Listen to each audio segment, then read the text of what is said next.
What's up, guys? This is Camel Jeans here, and today I'm going to make a response video to the latest episode of the Kakaduck Show. Last episode, they had a guest star named TobiTonic, who ranked all the FNAF games on a tier list, a ranking system, and he put FNAF 1 below FNAF 3.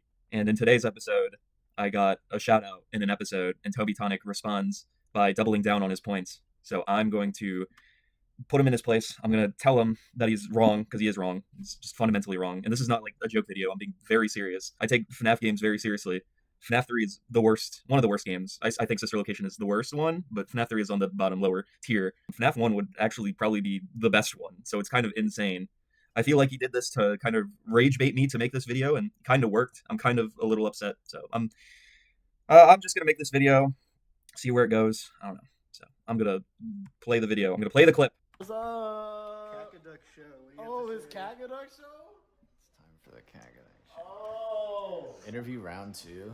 I will say, I like the shirt. I can't disagree with you on that. I think we both like Sonic, so that I agree with you on. But your FNAF takes absolutely insane. I'm gonna just say I disagree. It's your FNAF ranking that I have disagreement with you on. So I'm gonna hopefully explain to you why FNAF 1 is the better game. You can see that my comment is highlighted here to let you know that I had a little bit of a problem. So hopefully he addressed this. Does he address this or not? I don't know. Some guy in the comments is mad that you put FNAF 3. Because it just felt like watching that video, he said that FNAF 1 is just, if I remember correctly, he said FNAF 1 was just not as scary as FNAF 3. FNAF 3 was way more scarier. The whole reason why people have a problem with FNAF 3 is because nobody thought the jump scares were scary. That's just a fact. If you go on like Steam forum posts in the community, everybody agreed that the jump scares were just not scary. It even came to the point where in the trailer, when we saw the Springtrap jump scare, people thought that Springtrap was the good guy. Little did we know that he's the villain of the series, but he just like basically greets you in the office. All right. Be above FNAF 1. What? Hold on. Why are they mad about that? What they said? That's a very common take amongst the Why'd you do that? Does he have brain damage? Now, Mr. Kakoduck, the host of the show, he kind of misconstrued my words. I did not say he had brain damage. I just asked if he had memory loss or something. Because he is, I feel like, misremembering the status of the games. If he genuinely feels like that, which I don't think he does, because I don't know if he knows what he's talking about. That's why I asked if he had memory loss. It's a common thing where FNAF 1 is considered the best game in the series. A lot of people consider FNAF 1 to be the game's peak. Every other game is lowered and lowered. I'm not saying that FNAF 2 or FNAF 4 are bad games. And personally, my favorite is FNAF 2. But a lot of people think FNAF 1 because of its gameplay and RNG and just how rock solid the foundation and formula of that game was. It's just, I don't understand how you compare such a phenomenal first entry to the franchise's considered weaker point. I'm trying to understand why you think FNAF 3 is on a higher scale. Because I remember when that game came out, that a lot of people were kind of disappointed. Like, a lot of people really liked FNAF 3, and they liked the secrets, and they liked the conclusion. But I don't think many people were happy, because the gameplay was just not very fun and good. It was just like a waiting simulator. You wait for Springtrap to get to a certain area, and then you use the audio system to move them to a different area. And then you have to have the maintenance system where you have to like recharge or whatever it does for like 10 seconds. And I'm being serious. It probably lasts like 10 seconds. So I really don't understand why. I guess I'm just trying to understand why you think FNAF 3 is better. That's all I'm saying. They said why I put FNAF, 2 over 3? 3 over 1. Bro doesn't even remember. No, bro doesn't even remember. kind of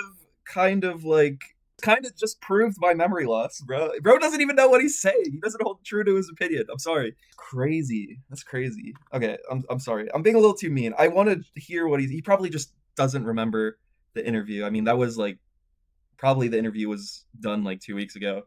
So he probably doesn't even know. Probably doesn't remember what the whole entire issue is. So I'll let that slide. 3 over 1? 3 has more scary aspects. Number 1 is a solid game. I'm not saying it's bad. It's just... Bro, you put it on number 5! You put it on 5! Do you not know what 5 on a scale of 1 to 10? Okay? Why? If it's such a solid game, when I think of solid, I think of like, it's not the best, but it's still pretty good. Like, I put it in either 7 or 8, or maybe even 6. 5? That's the middle ground. That is like in dead set middle ground territory. When you put a game, that's like saying you're giving the game a 5 out of 10. It's and a 5 out of 10 is kind of just like the game is just mediocre. Like it's average, it's okay. When you say it's solid, I feel like that's giving more than mediocre status. It's kind of just it's good. It's good. When you have a solid game, that means it's good, right? Like, am I crazy for thinking that? I don't know. Game compared to what three's got. Three, you have to deal with phantoms scaring you all the time. Oh yeah, the most annoying part of the game, the most easiest to get around. Like honestly, like the phantoms are probably the most worthless waste of space ever. Um, I mean, you could pretty much avoid them. As much as I, appreciate the idea of like the phantom animatronics just like kind of being a distraction and messing with your maintenance system. The problem lies with the fact that they're really easy to get around, so they're not really a threat, except Phantom Foxy, who just randomly appears and spawns. And man, I love the Phantom Marionette, right? Right? He's like in front of your face for like 20 seconds. You can't do anything. You can't do anything. You can't go on the cameras. You can't go in the maintenance mode. You can't get him away. You can't shoot him away or anything like that. He stays in your face for a solid like 15 to 20 seconds. You can't do anything. It's just unfair. It's annoying. How can you tell me that's better gameplay than FNAF 1, which I think is very well kind of skill based? I'm not saying that like all the time it's like fair, but like there is a certain skill to accomplish with FNAF 1, conserving your power, using the doors properly, checking on Foxy, stalling Freddy. I mean, there's a lot of different ways that FNAF 1 just like is very it has a sense of skill. You feel rewarded once you properly master the mechanics of the game. FNAF 3, you can't do that. You can't play the sixth night without dying. I've died like multiple times in nightmare mode because a phantom animatronic jump scared me, and it kind of messed me up with how fast Springtrap can move. And it's random too because some nights Springtrap doesn't do anything. He just stays there. But then all out of nowhere, the RNG is like, you know what? We're gonna have Springtrap like literally dash through the halls. Like he travels 1 second per room he's in. So I wow, TobiTonic. That's very FNAF 3 has such riveting gameplay, right? Such riveting gameplay. There's more scariness to it. The first game What are you you're talking comfortable. about? No, wait. I'm sorry. Scary? I'm that's funny. That's crazy. I think FNAF 1 has the best jump scares in the series. There's something about like the lighting when you get jump scared that makes the animatronics look real. And in FNAF 3, some of the jump scares look kind of cool. I like the Phantom Foxy one where he like jumps at you and stuff. But I wouldn't say they're scary. I don't get scared when I get jump scared.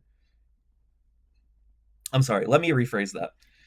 There's something about FNAF 1 when I was like a kid where you look at the animatronics and they look very I would like to say realistic. Now when I see the animatronics, I can see that they're kind of like somewhat goofy, but like I feel like the atmosphere and the lighting kind of carry it because it kind of just makes the animatronics look real, I don't know how to describe it. FNAF 3, it's kind of the opposite. Like yeah, you can get scared at like getting jump scared like the first 1 or 4 times. But after that, if anything, the jump scares kind of annoy me.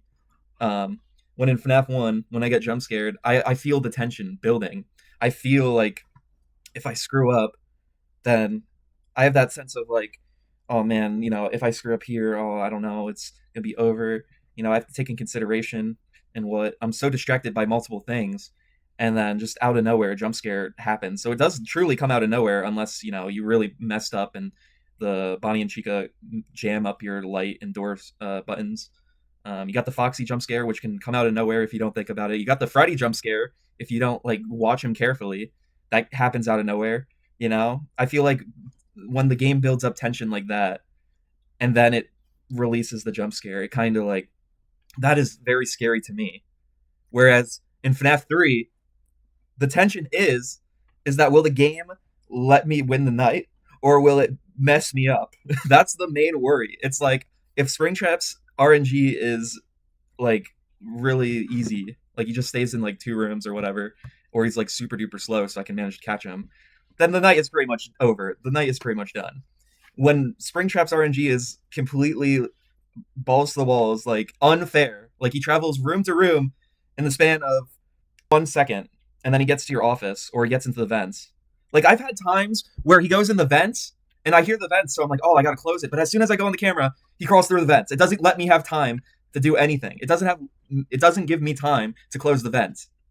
So there's two different feelings I have when I play FNAF 3. It's either a piece of cake or I'm absolutely furious because the game is just unfair and unbalanced. I can at least say that FNAF 1 is somewhat balanced. FNAF 3 is unbalanced, and it just makes me extremely mad and angry. So there's no scare factor with FNAF 3. All it does is make me feel upset and angry. It doesn't make me scared. It doesn't make me scared. I'll give you this: the atmosphere is kind of cool. I like the kind of green scenic vibe. The green coloring around it makes the place look disgusting and gross, which can be kind of creepy. But I don't know. I don't know. I don't think FNAF 3 is that scary. I don't think atmosphere can carry that scary vibe. Springtrap's character design doesn't, like, it's cool. I don't think I've ever thought it was scary though. That's the thing. I don't know if that's a hot take, but I just never thought Springtrap's design looked scary. It just looks like it's trying a little too hard to be scary compared to FNAF 1, where it's just like normal animatronics that, they're less scarier than Chuck E. Cheese animatronics, but like they have this sense of like uncanny, like since they're unknown, like they look real in the sense of like animatronics are real. They've been established since the 70s. Lots of kids have gone to Chuck E. Cheese or Showbiz Pizza. So with FNAF 3, it kind of takes that to the extreme, and that's another problem I have with FNAF 4. But that's not what we're here to talk about. We're here to talk about your opinions. So let's continue. You're comfortable. All you don't worry about is power and making sure you're not using your doors too much. Bro, in FNAF 3, all you have to worry about is making sure the maintenance system doesn't have any errors, blocking vents, and I mean, I just know that FNAF 1 has more in-depth mechanics. FNAF 3, on the surface, may want you to believe that there are more mechanics, but they're so minuscule and tiny. There's 4 mechanics. There is the vent blocking feature. If you go into the vent system, you have to block the vents. There is the audio luring, which kind of moves Springtrap to a different location. There's the maintenance panel, which you have to fix any system errors. And then you have the phantom animatronics, which are very easy to avoid. FNAF 1 has the power system, which FNAF 3 removes. And also has the door system, which relates to your power, along with your cameras, which also relates to your power. You also got different animatronics with different unique mechanics. 2 go on the left or right, but they basically behave the same. Foxy is his own beast. Stays in Pirate's Cove and then runs at random to your door.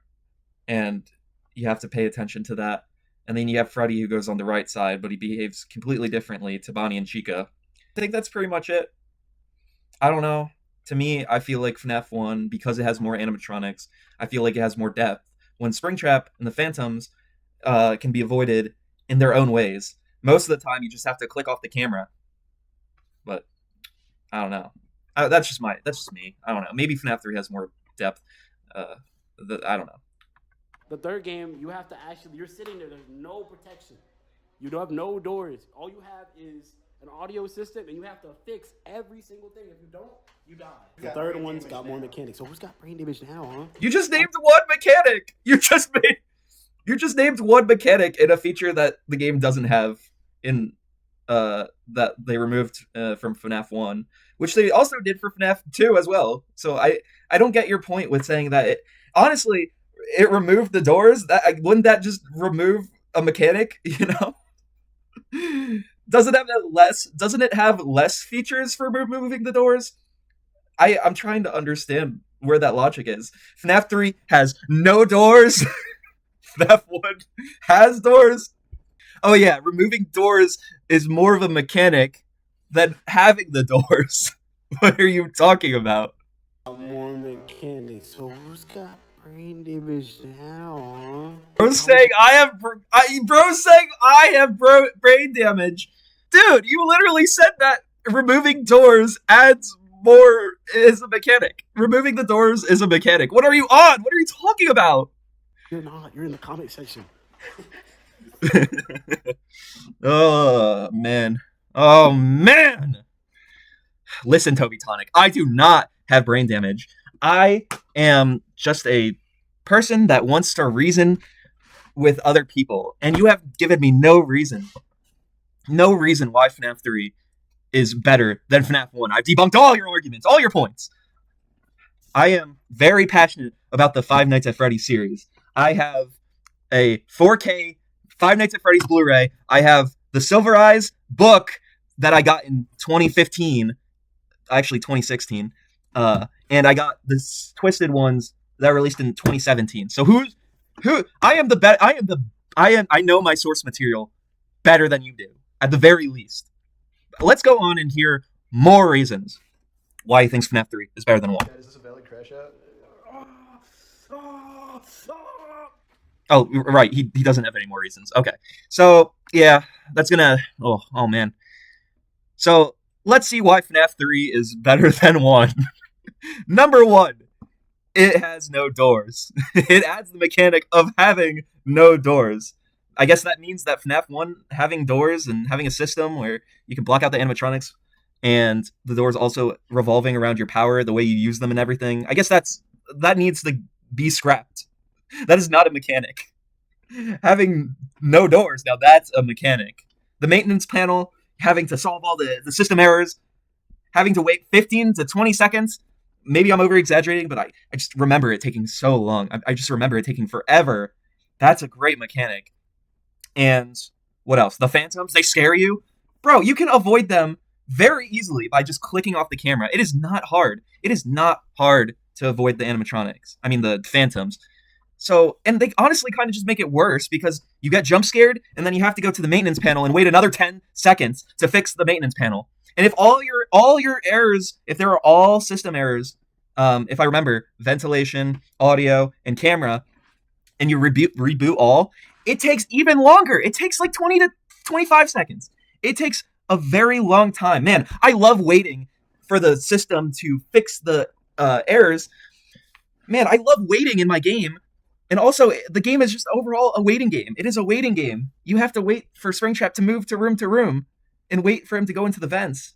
And then just out of nowhere, the game just is unfair. And Springtrap moves in like a millisecond. And you can't do anything about it. I really... TobiTonic, I respect you and everything, but gosh darn it, this was a bad take. I'm going to play FNAF 1. I'm going to play FNAF 1 like a decent human being now. I'll catch you on the flip side.